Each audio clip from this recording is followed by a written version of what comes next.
వాగ్దానము చేయబడిన ప్రజలము. నీకేమున్నాయి? భయంలో నీకు వాగ్దానం ఉంది, కృంగిపోయినప్పుడు వాగ్దానం ఉంది, ఎవరు లేనప్పుడు నీకు ఈ వాగ్దానము నెరవేర్చబడాలంటే ఈ తల బలిపీఠం. హల్లెలూయా. ఎక్కడికి రావాలి నువ్వు? ఎక్కడికి రావాలండి? దేవుని సన్నిధి ఒక బలిపీఠం, దేవుని మందిరం ఒక బలిపీఠం, నీ హృదయంలో దేవుడు ఉండడం ఒక బలిపీఠం, నీ కుటుంబంలో ప్రార్థన చేసుకునే స్థలమే ఒక బలిపీఠం. ఇప్పుడు ఈ బలిపీఠం దగ్గరకు వస్తే వచ్చేటప్పుడు ఏముండాలి ఇప్పుడు నీకు? అది చెప్పండి, ఇప్పుడు ఏముండాలి? ఈ చెయ్యి. మనం ఎవరు?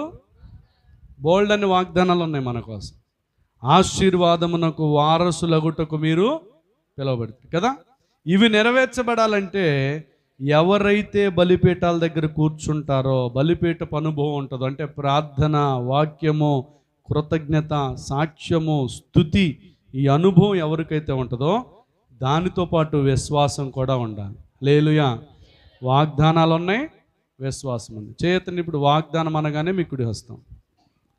వాగ్దానం, విశ్వాసం, వాగ్దానం, విశ్వాసం.